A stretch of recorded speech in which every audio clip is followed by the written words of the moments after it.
there, while I was away, I went to a little craft store at Mogo in New South Wales. It's just south of, about 10k I think, south of Bateman's Bay. And honestly, Amanda of Mogo has got the best range of craft supplies that I have seen anywhere. We really have very little here in Tasmania. I just love her store. It's the second time I've been there. She's got every known brand of dyes and stamps and adhesives and paints, and it's just an absolute wonderland. You're sensory overload the minute you walk in the door, or even before you walk in the door, because they pile it out on the veranda during the day. While I was there, I got some Brushos. Now, I've seen these used by others. I got 5. There were some boxes of, I think, 8 different colours, but they were a bit expensive. And I thought, don't know how I'm going to go with them. Let's try. And she did have these for sale individually. They come without the coloured attachment, just the little tube like that. There is another brand, I'm not quite sure what they're called, that come in a little puffer bottle. But I think the Brushos to me seem to have better depth of pigment, but that could just be me. Anyway, these are the ones I've got. My son went to the local reject shop today and came home with this amazing device. I wanted some of these little push pins to attach to the tops.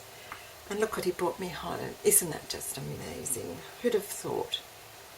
A little yellow rubber ball, just porcupined up with little push pins. I just think it's wonderful. But because of the good range of colours, I was able to get the appropriate colour pin for each of the tops. So I've got a leaf green, turquoise, yellow, purple and scarlet. And I thought, well, I've also had Tim today fiddling with my camera,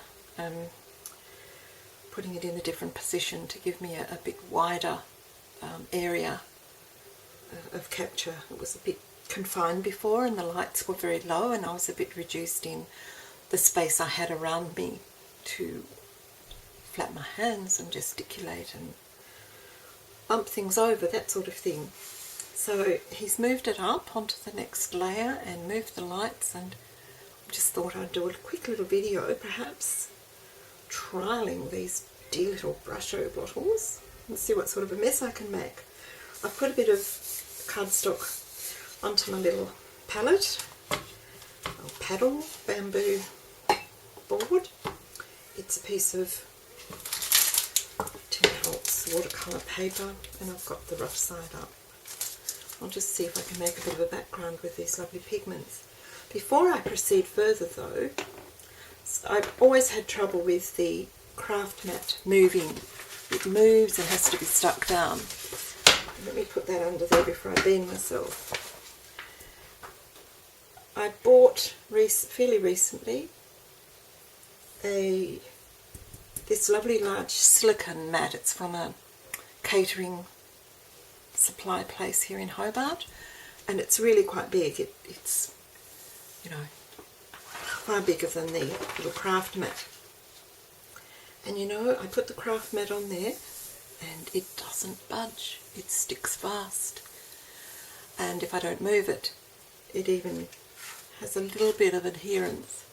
So absolutely thrilled about this. This big silicone mat was, I think, about $80, so it was a fair investment, and I wasn't sure how it was going to be. I really don't need to use the craft mat. I can work direct on that, but I didn't. Well, as I had the craft mat, I thought I'll try and keep the silicone a bit tidier and use the craft mat while I've got it.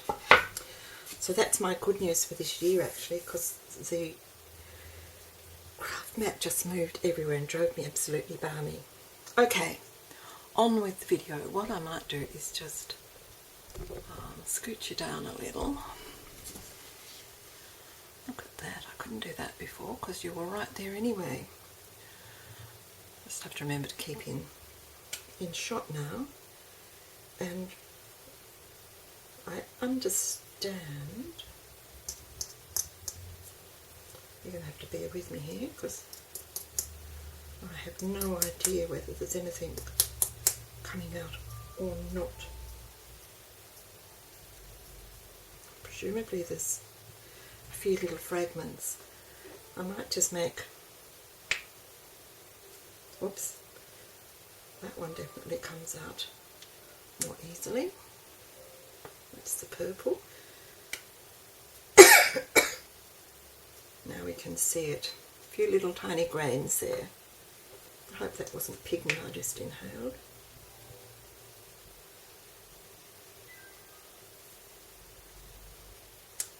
I can't wait to see the magic of these.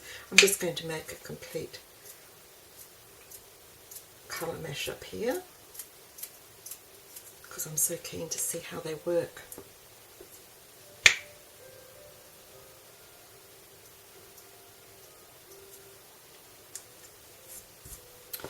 There we go. Now that's got the pigments all on.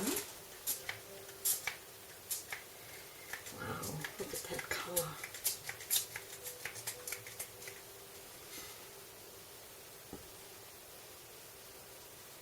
I don't want to move it around too much because I don't want it to turn to brown, which is what I'll do if I put too much water on it.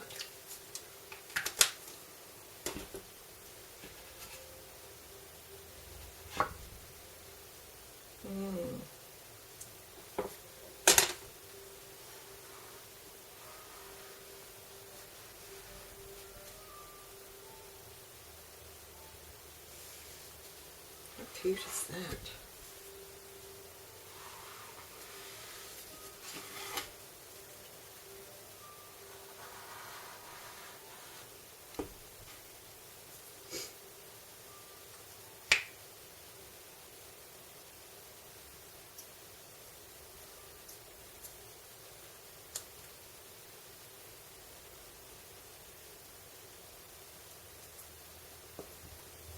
That blue's gorgeous.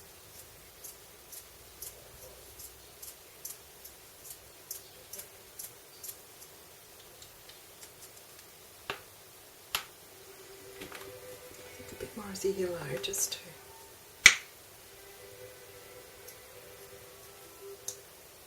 obviously one needs to play a bit to understand how they work.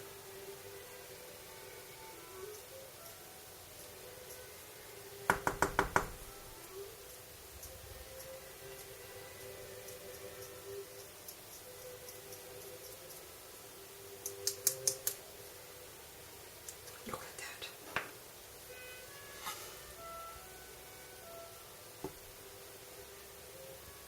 Amazing colours.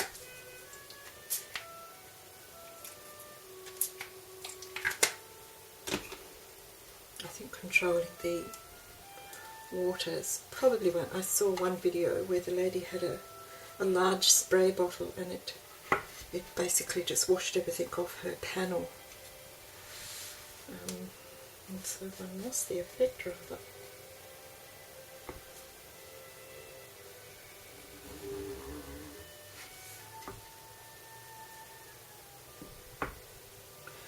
Got a bit of brown happening there.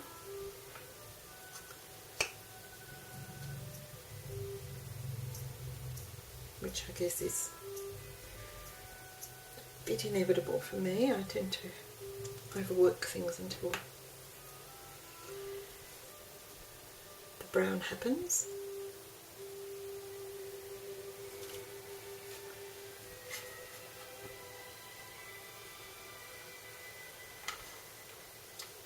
Looks a bit like if it wasn't so much blue, you could make quite an effective sort of floral patterns, I think.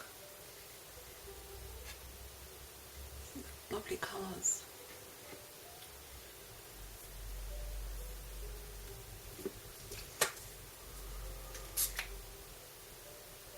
Just a little extra moisture to activate some of those last few.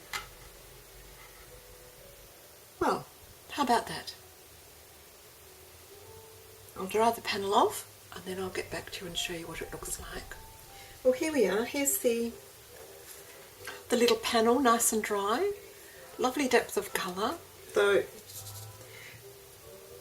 by washing it on the way I did end up with this browny patch in the middle, so I'd be better off leaving the red off, or as I did with these patches, simply adding it towards the end. I'm quite pleased with that for a first go, and I'll use that for a card base, I think. And, you know, perhaps put a piece of vellum or something with a, oops, wrong way, sorry, take it right in. Perhaps, you know, cover that a little bit with the sentiment strip. This is what I've come up with, because it had that rather ugly brown bit, and I realised I could have gone in, I realise now I could have gone back in and added more colour over that spot, but I've watched a few more videos since I had this first play, and so I'm now a little bit wiser. And apparently you can just keep adding layers to the Brushos as they once they're dry, you can add layers and they will reactivate.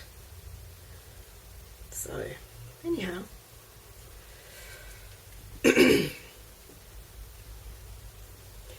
I cut out the little bird from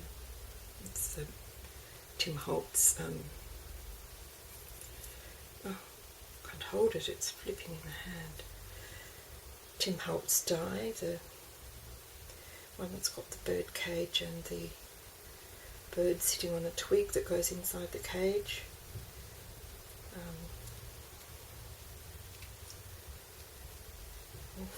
It's shaky this morning. Just adhere this down with the multi-matte medium, if I can squeeze enough out of this recalcitrant little tube. I cut the bird off the little stem that he's on and did a bit of liposuction on his legs, because to me they're a little plump. Makes them nice and robust, but I wanted them a little skinnier.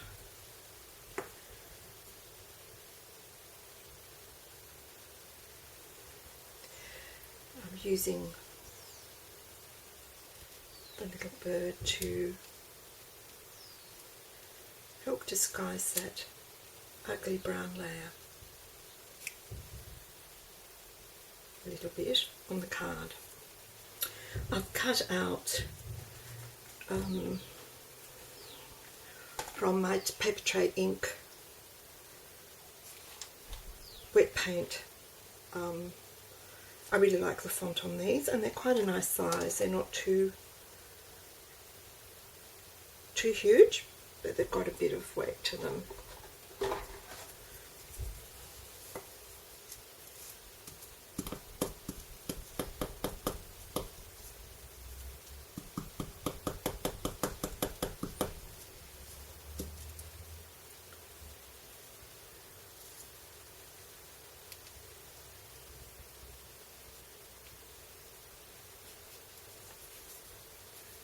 And I've just stamped Lovely, which is also from the same paper tray ink wet paint set.